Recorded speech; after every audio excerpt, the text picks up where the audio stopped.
Welcome to the Driving Standard Podcast with your hosts, Matt Bono. Yeah, Bryan's got a over here, which is really awkward because we're having to share a microphone today. Mike Smith. And he loves picks. He loves them. And Bryan Baca. What's this dumb going to do? Let's see what he does. Welcome to the Driving Standard Podcast, Series 1, Episode 2. This is the podcast for everyone that likes everything automotive. Doesn't matter if it's racing or daily drivers. We're here to discuss it all. My name is Mike Smith, and I'm joined as always by Bryan Baca and Matt Bono. We're super excited. We already have some people listening, so thanks for choosing us, staying with us. We promise Mike will get funnier as time goes, maybe. So in today's episode, we're going to talk about the future of automotive racing, and we already know that's going to change quite a bit. That's going to be the virtual world and the physical world, and we're going to dive into what the difference is. Are they helping each other? Are they hurting each other? And where it's going to go from here. But we actually have a guest, Mike Snyder of AutoX Graphics, but more importantly, he is also a driving instructor, a race driving instructor, and an autocrosser. Welcome, Mike. Happy to be here. And the reason we have Mike here this week is because we've got some questions about how people get into the game these days in real motorsport. And the first question I've got for you, Mike, is what is it you do? All right. Well, what I do is called autocross. It started way back, probably overseas as Gymkhana, which was all kinds of maneuvers and backing and forward and all that. But everybody decided they just wanted to go forward fast. So Right. Autocross is basically a time trial event. We take a large expanse of pavement, such as a old runway or a big parking lot, and we set up a course with orange cones. Drive around that course for time. Okay, as fast as you can. As fast as you can. And is it like drifting, where it's a style event as well as a timed event, or is it more just about how quick you get around the course? No, it's all about the time. It's all about precision. Yeah. And Inches make a difference. And so I have to ask, are you racing in a class against other people, or are you racing by yourself and doing a hot lap against your own time? You do race against other cars in your class, typically. Whether it's SCCA, PCA, Corvette Club, BMW, everybody has their own classing structures. Yeah. But is it multiple cars on the track at once, or is it just you run your time, then the next guy runs his time? One car at a time against the clock. And so now the big question, what every listener wants to know is, what are you doing it in this year? What are you driving? This year I'm focusing on my Honda CRX. Ooh, nice. What year? 88. 88. Wow. Old school. Sweet. I like it. Yep. Yeah, Bryan's got a over here, which is really awkward because we're having to share a microphone today. Yeah, not cool, man. Not cool. So you're an SCCA racing instructor as well, as I understand it, correct? For autocross. Yes. Right, okay. And what does that involve? Do you guys have to test a license or pass a license test in order to proceed in autocross? Is it more about teaching people not to kill themselves on their first pass? Basically, it's about teaching people to look where they want to go, is the most important thing, but also just learning dynamics, learning how to read the course and understand where you need to have the vehicle placed. I have a two-part question for you, Mike. Are you single? Can I switch chairs with you? No, I'm just kidding. I understand it's going to be their first time behind a race car or on a racetrack. Have you ever had someone so young or so inexperienced that they're still working out the dynamics of driving and are now just adding racing to it as well? I would have to say yes, and it's not necessarily young. I have had students already that their first time to ever do anything besides driving their car on normal streets and highways, and not even spiritedly. But I've had students that really took a little bit to understand, dynamics. Sure. And, Wow. loading the front under braking, rear under acceleration, how to not combine too much braking and steering. Right. Here's the second part of this question. Other than Mike Smith, is there anybody you won't take around a racetrack? that I won't take around? Yeah, that you've kicked out of the car and said never again. You should not be on a racetrack. You don't have to kick me out of the car because as it's rolling, I usually fly out the window. So it's fine. I always forget to strap in for some reason. Yeah. Can't really say that I have. I've had one or two people concern me a little bit. Sure. But we've had a talk. Yeah. Right. Well, we can pause this podcast right now, and there's an Audi A3 in the parking lot. If yeah, let's get him behind the wheel. Sorry, Brian. Where are we going? Where are we going? I doubt we'll arrive. You remember earlier how I crossed across the median? Yeah. We're going to try that a bunch. Yeah, that was kind of one of those times I wish we had a dash cam so the viewer could see an F-250 slide sideways with a rack. That was fantastic. Yeah. I wish I could pitch that thing. Again, 100-foot wheelbase. Not Right. good for...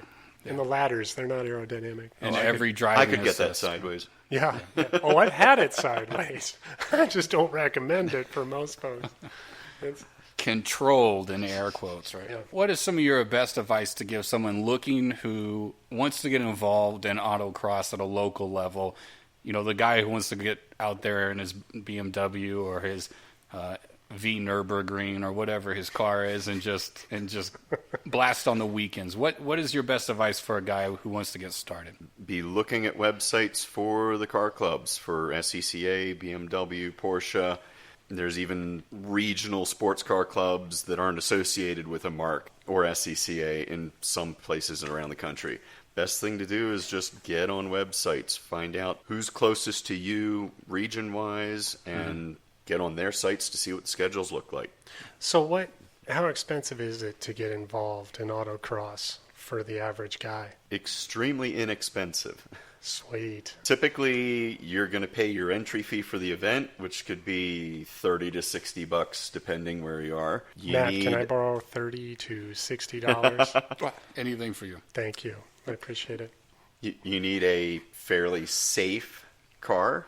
Your car will need to Oh, pass that a takes me out of the running. basic technical inspection. Make sure nothing's going to fly off. Yeah. And quite often, you don't even need to buy a helmet ahead of time. Most clubs have loaner helmets these days. I'm sure that's not gross at all. Yeah, that's not. I don't like going there. I was going to say, That's as gross as that mic that Matt and Brian are steering right now. it's wet. That's the weird part. Yeah. All right, so if someone wants to get involved with autocross through the SCCA, what's their first step? Come out to an event. Oh, okay. Talk to the people running the event. You had mentioned to me when you and I first met, you can do a ride-along. You know, someone can pay an entry fee and literally come ride in your car with you as you take it around a track.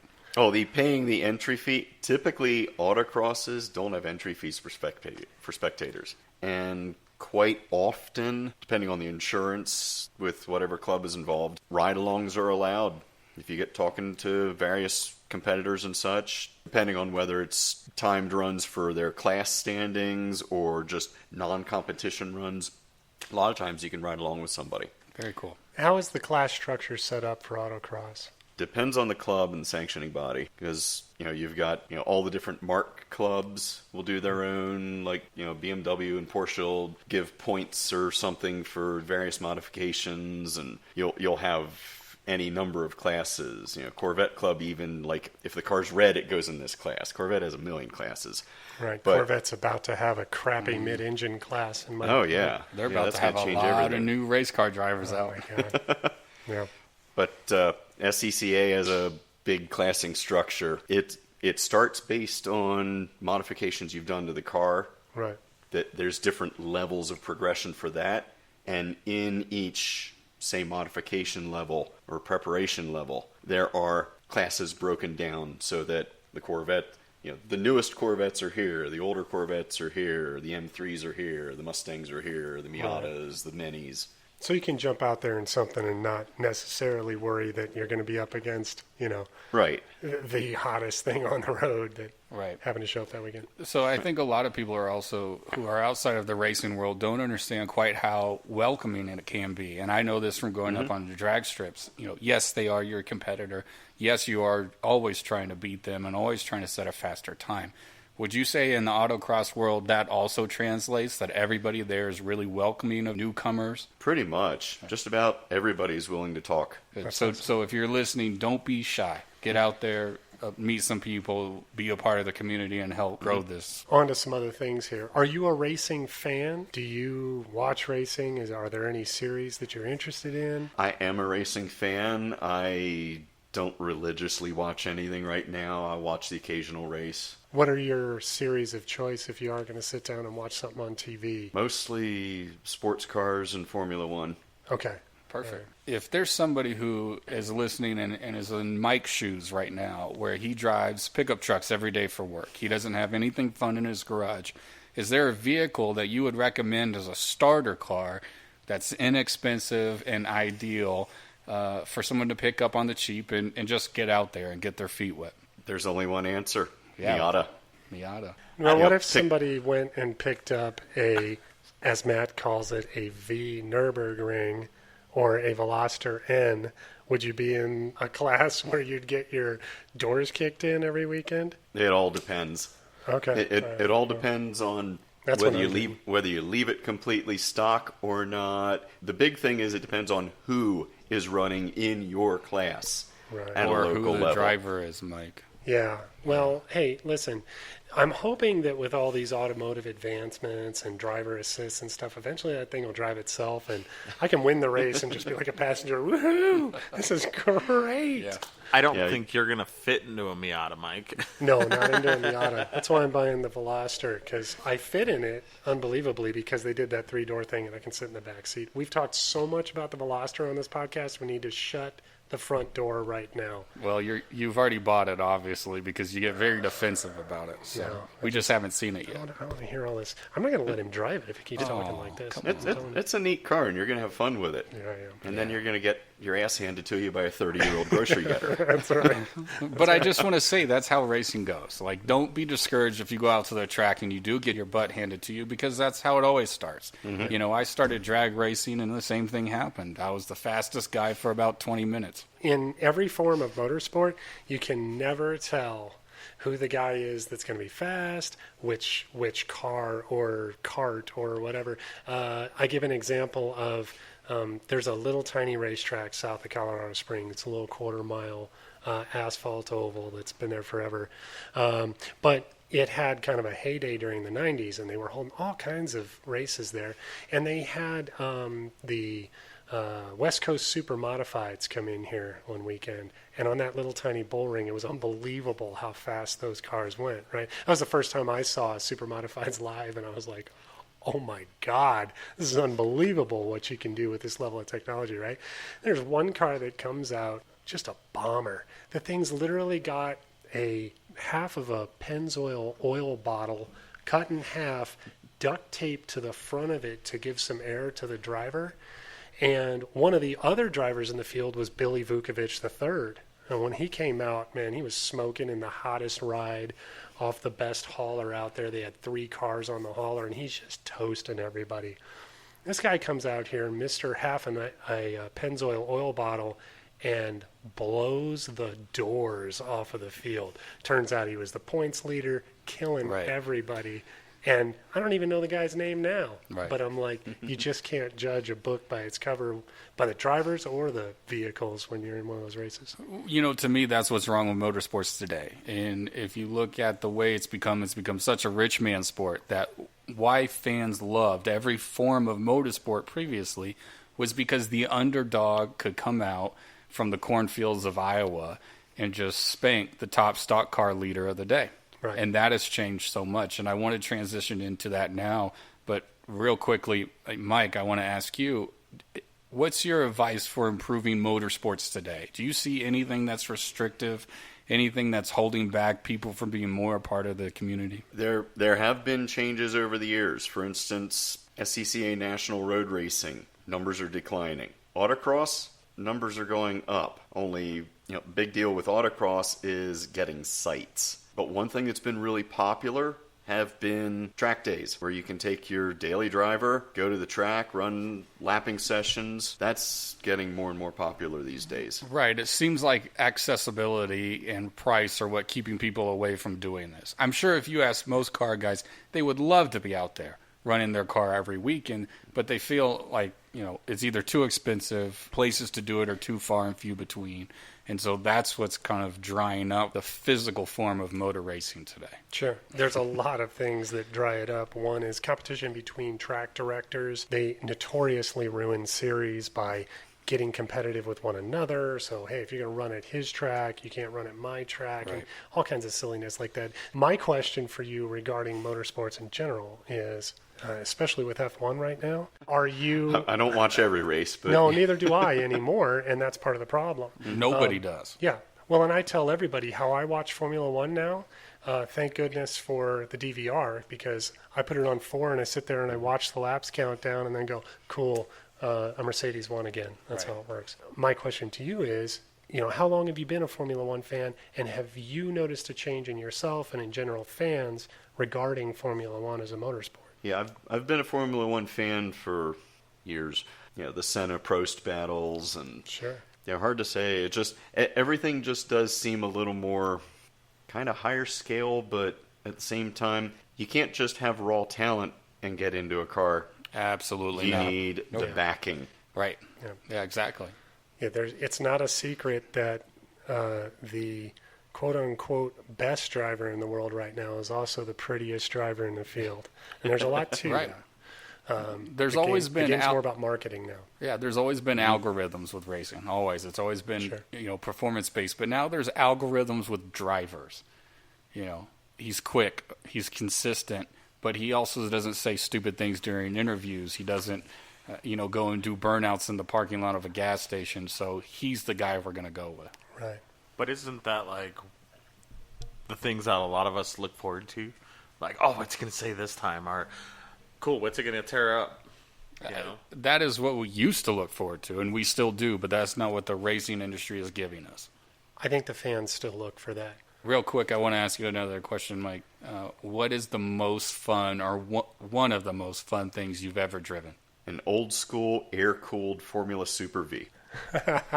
A man after my own heart. I was going to say, that sounds like fun. It was an autocross. Guy was an autocrosser. It was basically an autocross car, but he had it set up to do track events too. He went up to Pocono quite a bit. So first gear was good for like 70 miles an hour. Yeah, that's awesome. Yeah, I've driven one before, and it is amazing. And it's also a car you cannot sit in if you weigh more than 175 pounds. That is not a class thing. That is physically, you cannot fit in that car if you weigh more than that. Well, that's not very politically correct, is it? It's a car that fat shames you? It does. Man, Yeah. I'm depressed now. I'm doomed. Well, I'm doomed all the time because I don't fit in anything. I think the cutoff for it is also 6 feet, so you're right Yeah, there. I'm right there with my knees and my chin. But I think you can do, and Mike, correct me if I'm wrong, Formula Mazda, I think chassis is big enough for Mike to fit in. Height-wise. That is a bigger chassis, I believe. Yeah, I think there's a few out there, and you can get tall man kits for some of the cars that add to the roll structure. Yeah. Do they have a douchebag kit? Or No, for man. Mike? They have not started selling a douchebag kit. Just extra foam. Yeah. Extra foam packing. That's training wheels. No, it'd be better if it had like a mullet hanging off of the rear spoiler. It just blows out of the helmet. Something. Yeah, Oh, that's good. that's right. So let's say I just wander out there with my car. It's just like, hey, I'm going to go out there. I want to try this out. And I don't know where to go. I don't know what to do. You know what I mean? Is that something like where you come in and I'm like, hey, I need a teacher for this? Or is it going to be like everybody's just staring at you like, hey, what's this dumb going to do? Let's see what he does. Ask the guy at the gate, where should he go? Hey, I'm here. First time. Where should I go? What should I do? They'll generally tell you, well, this is where the registration place is going to be, where you need to check in, this is where this is, and be willing to help you out. Ask questions of everybody along the way, too. As far as instruction, well, if you've never done it before, ask at the event when you're in grid, hey, is there somebody experienced that can ride along with me and give me some pointers to Art. help me get through the course zone? And then, like, you were talking about classes. So if I roll up in my Audi, they're going to be like, Audis are over there. Get the hell out of here. Yeah. As a racing instructor, if you were to race in the SCCA, you have to have seat time with an instructor, correct? Like local autocross events, you don't need that. But to run in an SCCA event, they have to sit down with somebody like you first, and you essentially checklist if they're good to be on a track or not, correct? For SCCA road racing, yes, you do need to go to school first. That's one of the things that's kind of adding to the inaccessibility these days. One of the things that's become really popular the last few years has been the what's the general term, but the lemons racing and the Right. Yeah. That's become really popular lately. Cheap car. You don't. Yeah. We wouldn't know anything chump about car and bangers. You don't need to go to school for that. Yeah. And it's fairly cheap to get into. Most of your money that you spend is going to be safety equipment. Right. And since it's an endurance race, there's multiple drivers on a team. That's a very easy way to get into road racing. Right. And I think that's one of the things that's kind of hurt. You gotta see the look on Matt's face. I think now. that's one of the things audience that's could kind see of it. hurt the class structure, old school style road racing. Coming into it, as a first timer, what do you need to bring? Bring your driver's license. If you are going to purchase a helmet, look up the regulations for whatever club you're going to race with. Most clubs and sanctioning bodies require newer manufactured helmets with specific safety ratings. One thing I do want to add to this, if you and a buddy have, a small budget for racing, you guys can actually co-drive a car together. You can bring that car to one event and have two drivers for that same car run and be scored separately. Yep, which is awesome. That's one of the cool things with autocross. Two drivers can compete in the same car. You can have more people driving the car at a local event. And then out of those two friends, whoever is slower, they owe the other one a bottle of liquor. That's traditional, I think. Yeah. That's usually how it goes. That's how we're going to handle it at the Rocky Mountain Rambler. Well, yeah, I'm co-driving an Audi A3 and a V Nürburgring right now, so that's awesome. Holy I haven't even bought it yet, and he's already signing himself. See? I already have my sticker made that goes above the window with my last name. Yeah. Disinfectant for the driver's seat. So, Mike Snyder, on the last show, we talked about the Corvette C8. If you had $65,000 right now, would you buy it? And if not, what would you buy? Would I buy it? No. What would I buy? I don't know. Probably 4 other old, really cool things to play with. That is the most race car driver answer you will ever find. Also, ding, ding, ding, ding, correct answer. Yeah, the same answer Mike gave. All right, well, that's it. Mike, thanks for being on the show. We really appreciate your time, and give them hell on this next season. We'll see you at the track. Thanks. Take care. And if you are in Colorado, make sure you check out autoxgraphics.com. Mike owns the company. He can ship numbers to you for your race car, or he can install them if you're within the area. So let's kick him some support and thank him for being on the show. I think of the three of us, I'm the most into motorsports from a spectator's perspective. Yeah, for sure. I grew up around it. I grew up going to the tracks and stuff. I've always watched the races on the weekends and been really into it. I was into NASCAR before it was lame. I grew up watching Formula One, IndyCar, watched the Indy 500 religiously every year, Daytona, all the big races. And I think for me, I hate what's happened to motorsports in the world. We've got to nerf the whole track, make the entire thing a safety festival, down to the point where they've ruined the greatest Formula One tracks in the world. Right. All the greatest motorsports venues in the world have been ruined. So I agree with you. You see sports changing, and obviously we need to be concerned for those who are participating. You see it with football. You see it with boxing. But there has always been a unique lure to automotive racing because it was dangerous. And I think it's great that we have built cars that can now be safer and safer on the track, but we've now put all these other processes in place that have made the race itself safer. And I do feel like that's the wrong way to go. If the cars are safe, if the drivers are at the top of their game, why are we also putting regulations on the races and the regulations that keep racing from happening? Because the truth is, racing is beating somebody. And 25 years ago, that meant at all cost. Yeah, yeah. You know. Yeah, And- what did they used to say? Rubbing's racing? Yeah. Now it's like, you can't touch him. Nope. Yeah. You'll get disqualified. Yep, It's all we're going on to the black flag European you right now. And I remember, just like you, Mike, growing up watching motorsports. For me, it was on television. For you, a lot of it was in real life. I remember seeing Pikes Peak on dirt, which is now an asphalt-based race. And on that Pikes Peak, Yeah. they are talking about getting rid of the motorcycles because of the... Right, because it's too dangerous. Yep, they said it's too dangerous, but... Yeah. I mean, those guys kind of knew what they were going into. I remember looking forward to NASCAR races on Sunday. I remember catching every Indy race that I could as a kid, and I don't watch any motorsports at all Right. anymore. Right. And that's happening to a lot of people. Right. Now, here's my frustration with it. I understand in the NFL, I grew up playing football. I played a lot of football, and that's where all my brain injuries came I was from. going to say, this makes a lot more sense. Yeah, exactly. But in the NFL, they had to recognize that they had a head injury problem. In the NHL, they're recognizing that they had a head injury problem.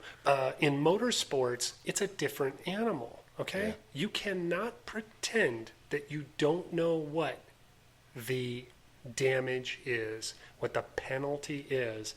And I think the more we remove that penalty, the more you remove the allure. I'm not looking to see guys get killed every weekend. That's not what I want to see. But I would like to see racing where the driver matters. The drivers don't matter anymore, especially in sports like Formula One. Come on, man. The driver doesn't matter. It's ridiculous. I would conservatively say you could put 150 of the top drivers in the world in the Mercedes-Benz Formula One car right now, give them one off season to practice, and they're going to beat the pants off of the entire field. But you can't do that, and here's why. Because out of the 150, 149 of them would be too crass to do an interview. They would have too many girlfriends, take too many stimulants on the weekend, and we've developed this thing like we've talked about with pop stars where they're not just good singers anymore. They need to be a good dancer. Got to be They a need brand to be a ambassador. Exactly. Yeah. And no race team wants to put up with a driver that's a handful anymore. And unfortunately, all our heydays, of automotive racing came from when you had these kind of outlaws who constantly broke the rules, who would put people into the wall, who would pass at the last minute, regardless of anybody's safety. And that's all gone. Yeah, the intimidator is no more. No, Dale absolutely Earnhardt not. was the intimidator in NASCAR, and there was a reason. You go back and watch some Dale Earnhardt races, he was literally pushing dudes into the wall. Yeah, It was not absolutely. a joke. And he could have passed them, but he didn't. No, what fun is that? Right, exactly. That and Make the mechanics work. and now he'd be black flagged Of course. and penalized, Right. financially. And there was and he didn't have to do that every weekend because people knew it was in him. My dad talked about it a lot growing up. Not to age myself too much, but my dad grew up racing TQs, which are three-quarter midgets for you guys who have no racing background in the Midwest dirt track region. But, growing up around that, all we ever talked about was the guy with the guts to throw the slide job, throw that car deep into a corner, let that end right up the track and get right in front of your opponent. And you knew that if that guy didn't check up, you guys were both going into the fence, right? Right. And as a fan, it's the most exciting thing in motorsports. Go look it up online, you guys that have never seen a close midget race or a sprint car race. Watching cars get deep in the corner and then push up the track and cut the other guy off and watch them fight for position, that's the most exciting thing in motorsports, and it's gone Right. from the upper echelon of motorsports completely. It made the other guy think about it. Like, oh, crap, what's he going to do? What's going on next? That made him think like, oh, no, he's coming up on me. Now it's just like, hey, he's coming up on me. I'll just go ahead and stay right here, and he can't get around me because he'll get black flagged.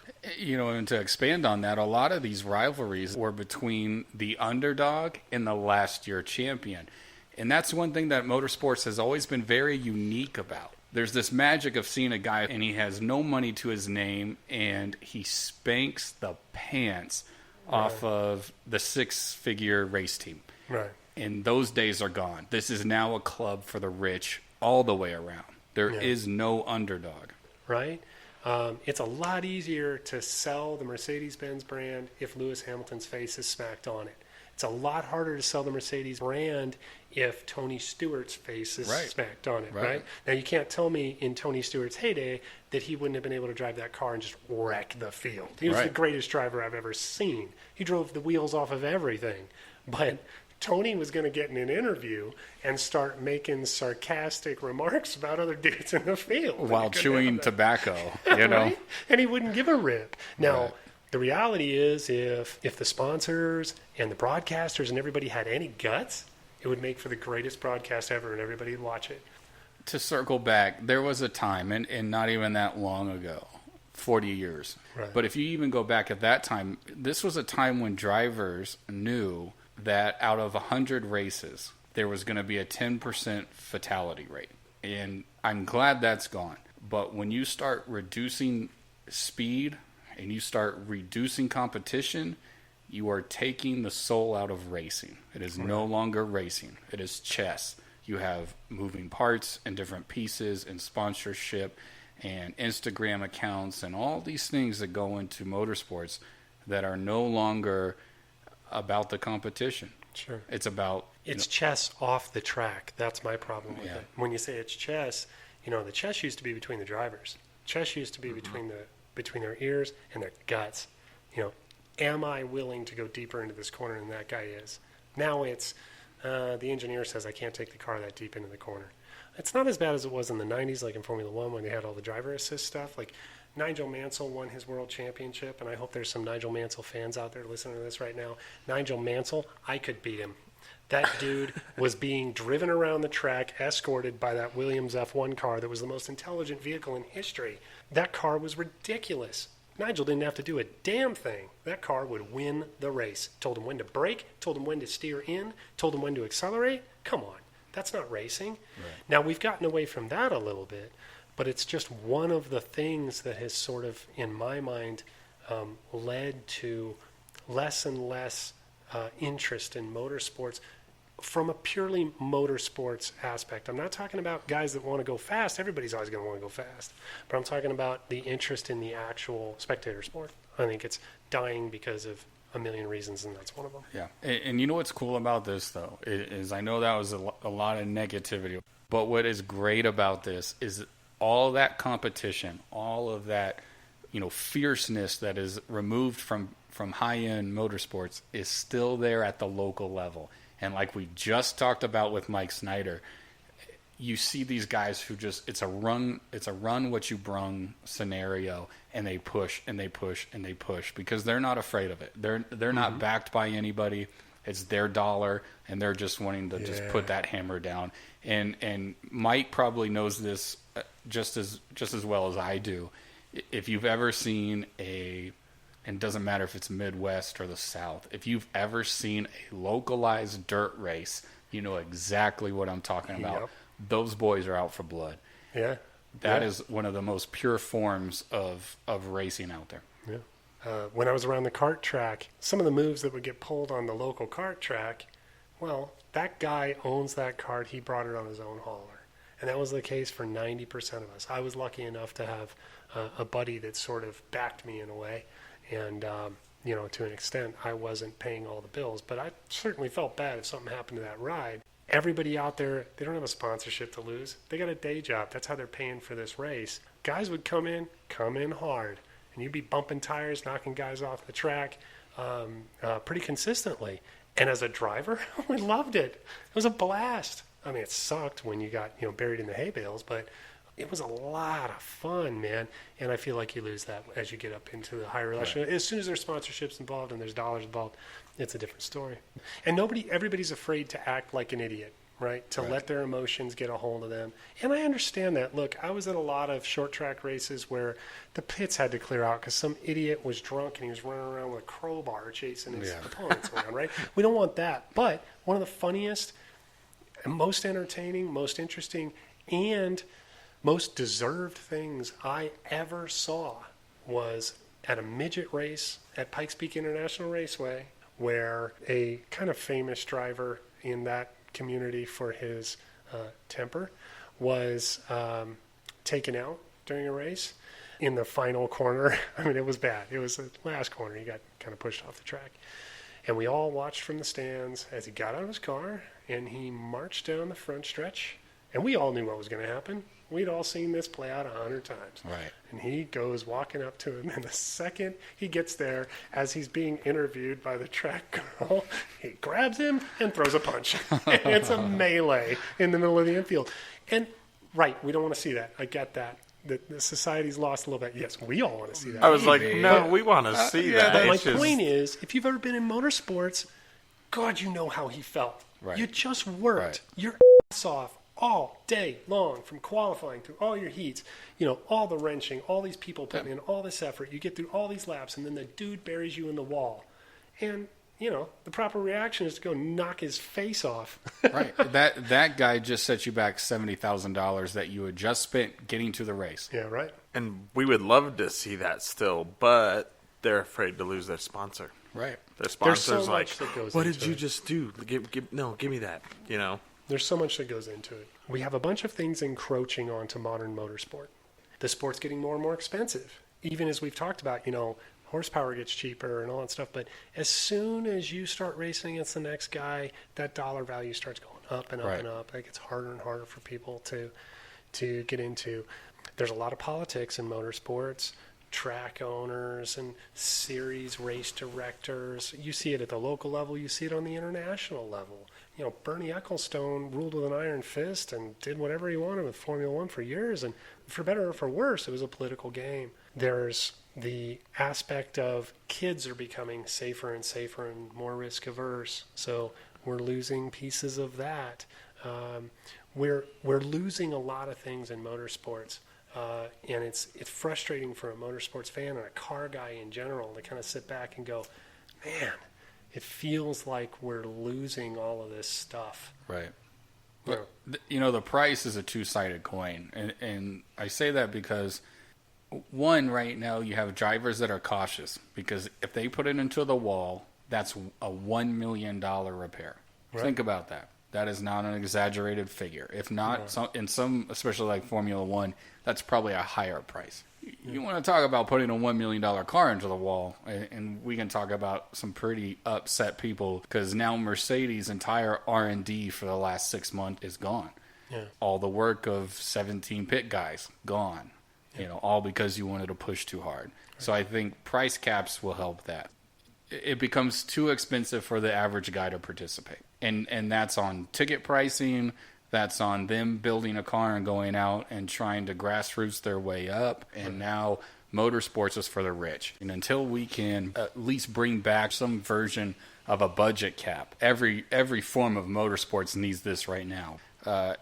We need to start airing these races on Netflix if we want young viewership. This cannot just be pay-per-view Or cable. Twitch.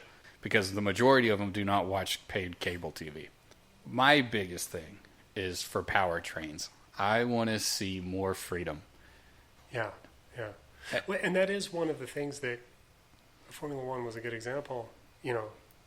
Back in the 60s and 70s, man, the door was pretty wide open.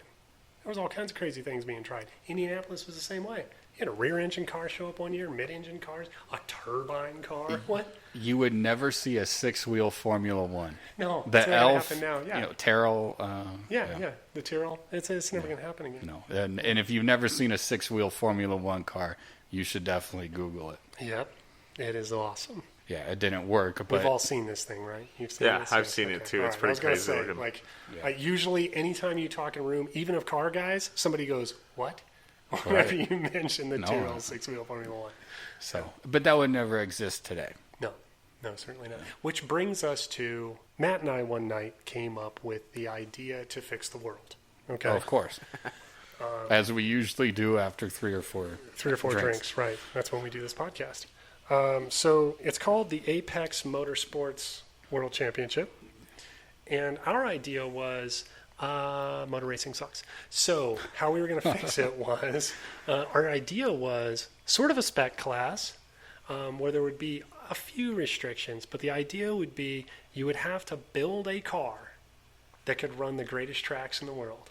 Right. You could have whoever you wanted shoe it, but all the greatest races, all of them, you got to run them in this car. One car, one driver, one setup. Tires could be changed. Yeah. That was the big Gear thing. ratios. We decided Gear ratios. You could change. Yep, because because the salt flats I think was even or something long distance was even added to it. we have a huge list, and maybe we can post it on the website at some point. Yep.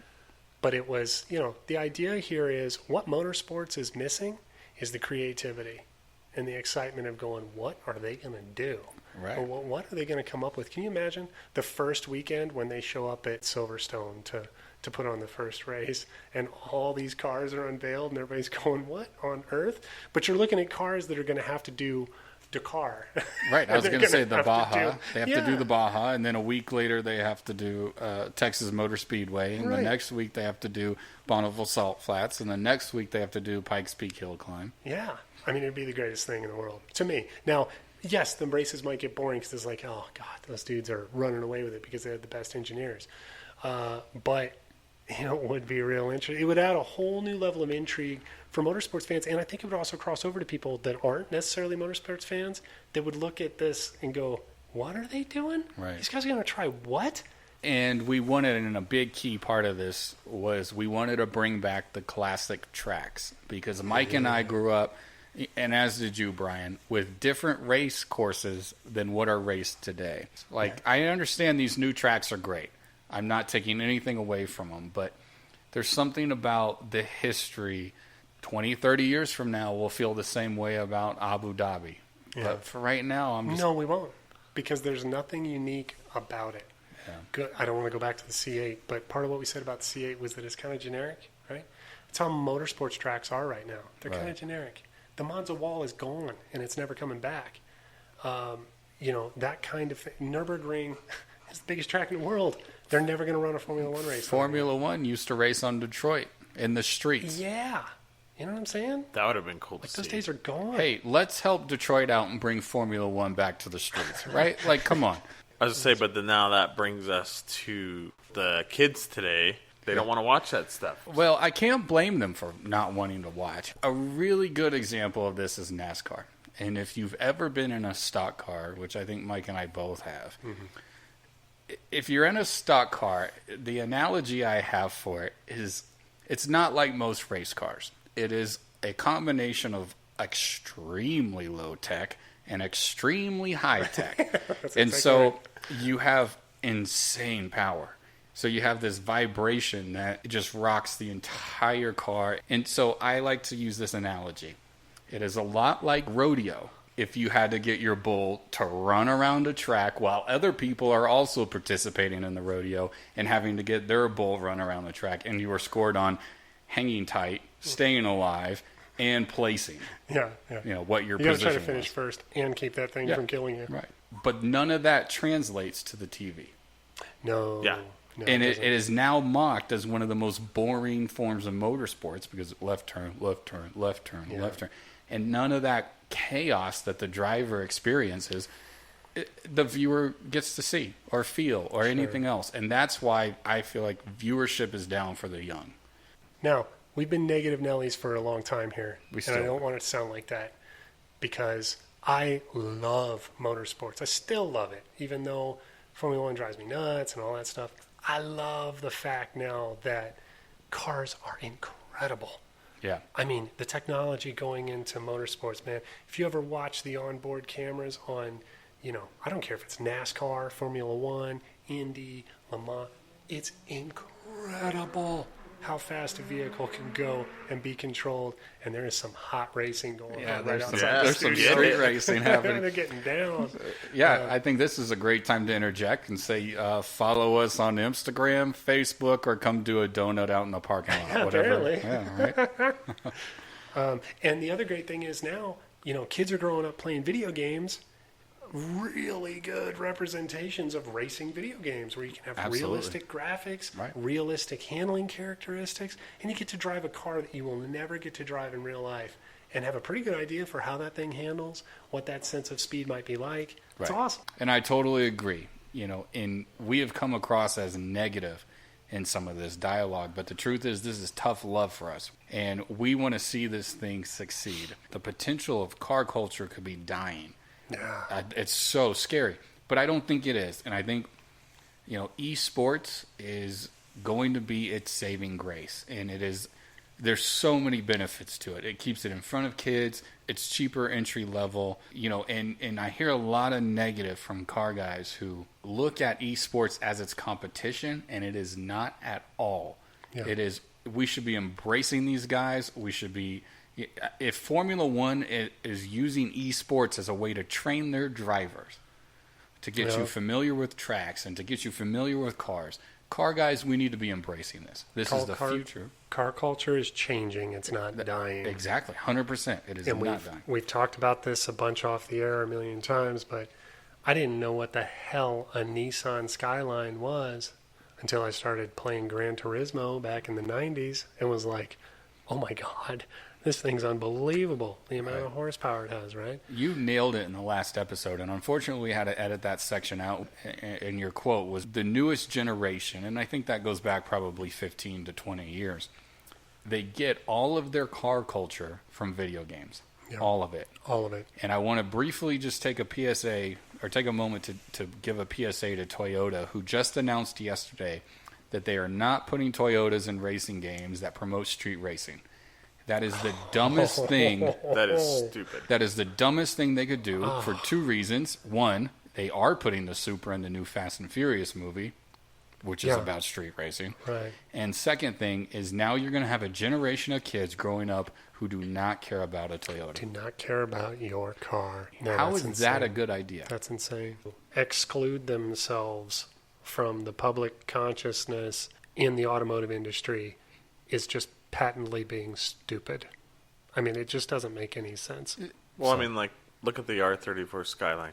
Yeah. That was huge through the Need for Speed games, through Forza, through all of them. I mean, you're like, oh, an R34 Skyline, I want to get those. And At that point, it was like I was an American kid, grew up on Corvettes and Mustangs and Camaros, and you knew what a Porsche and a Ferrari and all that were, obviously. But you never heard of this thing. No. What an insane machine. Now and we now know everybody wants one. And we know Bryan modified his car before the Fast and the Furious, but the truth is it was a street racing movie that made the Skyline, the RX-7, the Supra, the Eclipse. It really did make those cars even more iconic post-movie. Right. And especially for like Bryan and Mike, for your kids' generation. Yeah. yep. But, to go back to what we started talking about, now it's getting more and more accessible. We were talking about the financial bar that you can't clear to do auto racing, and our guest tonight talked about how easy it is to get into autocross. Right. Well, you take a kid that he's got an Xbox and he falls in love with racing because of racing that game, and then he graduates high school and goes, I don't have a lot of money, but man, I could go do that autocross thing. That's awesome. And that's great that there is some sort of interest being generated into car culture and auto racing by video games. And he sees his Celica or his Scion that he owns as his first car, and he sees it in the game, and he modifies it and he builds it. Yep. And that's only going to fuel that fire to actually do this in real life. And I understand with Toyota, outside of the Supra, which they needed help with by BMW to build, outside of the FRS, which they needed help with from Subaru, they really don't have performance cars in their lineup. But you see Honda, they didn't have performance cars for the last 10 years. They learned that lesson. Mm-hmm. You see, these car companies that put eco first and dollars first, BMW is going through this right now. They realize that car culture guys like ourselves, although the numbers and volume are going away, those who stay in the industry, in the real world, are so concentrated that we will shape models. Yeah. They will build cars just for us because we're way more likely to go in and not get a Camry or a Corolla, but get the Supra. That's right. The loudest voice in the room. That's the thing. It's like nobody's screaming about their Toyota Corolla. Nope. But people are screaming about their Supra. And that Absolutely. is the difference. Right. And That's so 100% the difference. Toyota needs to learn this lesson. And every car manufacturer goes through it. Mazda went through it. Chevy went through it. Dodge went through it. It's just how you come out of it. And dropping your car from an esports arena is the dumbest move you can make. You know what's funny to me, though? Is tying both of these things together. You see Formula One drivers, you see professional drivers compete in esports and compete at local events. Yeah. There's Formula One drivers who compete, I think Raikkonen, who competed in rallycross. Raikkonen will drive anything you put in front of him. That man doesn't care what it is. He likes to drive. That's why he's one of my favorite drivers. Right. He's an insane person. He's just like, oh yeah, I've never driven that. Let's try it. He's good at it. But what does that tell you about the high end of motorsports? Right. He's not getting, maybe I can't speak for him, of course, but it almost seems because you see a lot of these drivers cross over from NASCAR to rally or drag racing, or drag racers cross over to autocross. Yeah. And you see it because I feel like there's so much controlled professional motorsports that they just kind of want to put their foot down and not be told what to do. Yeah. I'm going to tell you a little bit of a story here, and it's one of the great stories, I think, in motorsports. So you've heard me mention Tony Stewart on here many times. It's not a secret that I'm a Tony Stewart fan. Yeah. I grew up watching Tony Stewart on dirt track circuits. I knew who Tony Stewart was before any of you fools. Anybody listening, I knew who Tony Stewart was when he was nobody. And you could tell right away that dude can drive anything, right? So Tony goes and wins multiple NASCAR championships. And I used to go to the Chili Bowl every year, or as many years as we could, try to watch it on TV or whatever. If you've never heard of the Chili Bowl, it is a giant midget racing event held in the winter indoors in Tulsa, Oklahoma. And the reason everybody shows up to this race is because all other racing outdoors and all the other racing series are dead for the winter. So everybody starts showing up for this thing. Guys build cars just for the event. They bring in drivers from all sorts of other forms of motorsport, and they get out there and they drive a midget, and they get 350 plus cars. It's the most amazing spectacle in auto racing. So one year when we were there, the drivers are being announced. One of the drivers is named Smoke Johnson. I don't know if you guys have ever heard of Smoke Johnson. So Smoke comes out to do his qualifying lap, and he's driving a car that looks suspiciously like a NASCAR number that's on there. And sure enough, getting out in the pits is Tony Stewart. Tony Stewart goes on to win the race in the most exciting race I've ever seen. It was the greatest race in the history of motorsport. If you can somehow find it out there, as a Saturday night feature at the Chili Bowl. I can't remember what year, but just look up Tony Stewart versus Corey Kruisman at the Chili Bowl. It's the greatest race of all time. I challenge anybody to find a better, more competitive race than that race. Try me. It was the greatest race of all time. Tony gets out of the car after winning the race, jumps up on top of his car, celebrates, gets down for his interview. The first words out of his mouth, who the bleep wants to watch a NASCAR race? Because even he recognized NASCAR is how he made his money, but that ain't what he wants to be doing. Right. He wants to be driving fast sideways on a Saturday night in front of a bunch of drunks in the stands. And it's the most exciting form of motorsport. Or, and I will, and not disagreeing with you at all, but you know, Tony Stewart for me is just like Jeff Gordon and Ricky Rudd and Rusty Wallace, and these are drivers, and I feel like nobody knows this in motorsports history. These are drivers who are fantastic at road courses. And if you ever see one of the races that one of those guys win on a road course, Watkins Glen, Sonoma, Sears Point, Point, as it used to be, those races, you want to see, like we talked about with the NASCARs, how hard they are to handle and control, and stock cars are just nasty. Yeah. These guys are drivers. Yeah. You just give them something with a motor, and they are going to drive as fast as that car can go. And Right. Tony Stewart will always hold that place for me as a fan of racing as being one of the most competitive drivers on a road course. Just put him in a seat, Right. whatever it is. And I will say NASCAR road racing is so entertaining. Yeah, it really is. It really is. You want to? I mean, there will be 5 cars, and they will all be changing between 1 and 5th place in the last lap with 5 turns to go. Yeah. It is insane, And it has to do with a lot of things, but part of it is those things are pigs. On those courses, absolutely. they're a bitch to get around the corners. It's great. Yeah. But anyway, So what we got? yeah, we need to embrace esports, right? I think so. I think it's kind of hard to deny at this point. Mike and myself had an epiphany one day when we were talking about auto racing.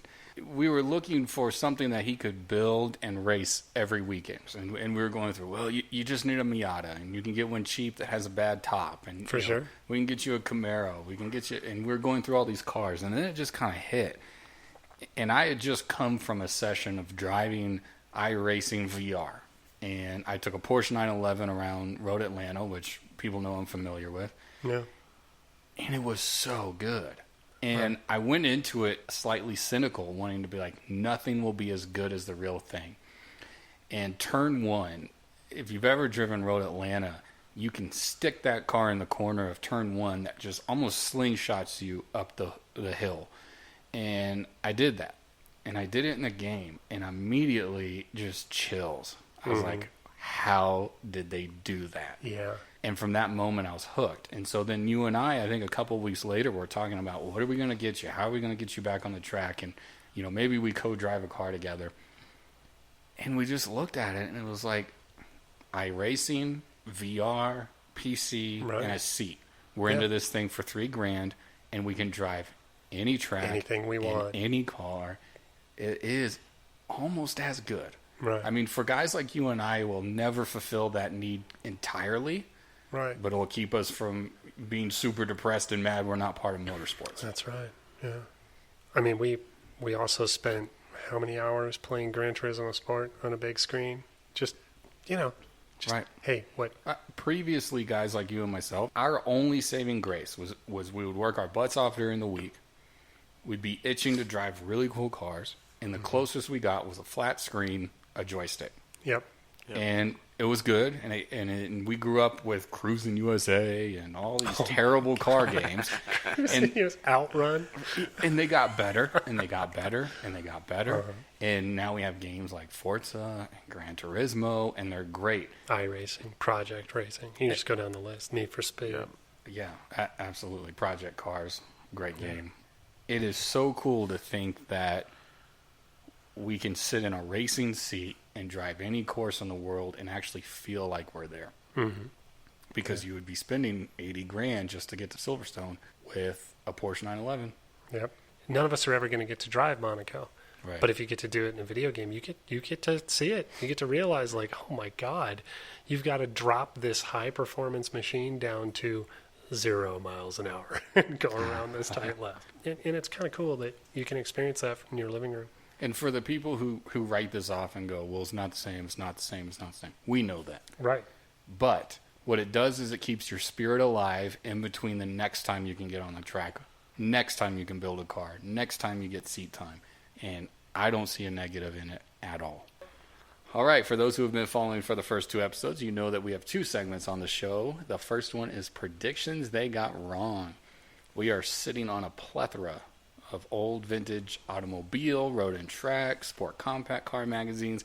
And so every week we dig through them and find something that somebody said or an advertisement said or is written up that they can't take back that they got wrong. It's like if they said it on Twitter today, but instead it was in a car magazine. But even better, they can't delete it. That's right. November 1994, Automobile Magazine covered a guy who was building electric cars, which I'm going to show you a photo of. I'm pretty sure that's just a golf cart. That Looks is like a golf cart cart to me. That is a golf cart. Well, Well, it's a Jetsons car. maybe. They said by 2010, a science fiction sounding date, only 16 years away. Many people will embrace non-cars like the Trans 2, which is this golf cart looking thing. And it says once the rich car drivers start purchasing these, most Americans will fall in line. Well, Automobile 1994, do I have news for you? Yeah. Now, while we do have electric cars, we have this cool company called Tesla, and that's where all the rich people went. Yeah. And not to these stupid, no door, no window golf cart looking things. They went to what were the electronic safety sports specs machines. on that? Yeah. There were none. You die if you bury it in a sand trap because no one would allow you to drive it on the road. Right. What about bad car advice? We have Kyle from Springfield, Massachusetts, who said, after every time I change the oil, it leaks for the first couple weeks. What do you guys suggest? Does he know where it's coming from? Beep, beep, beep, beep, beep. No.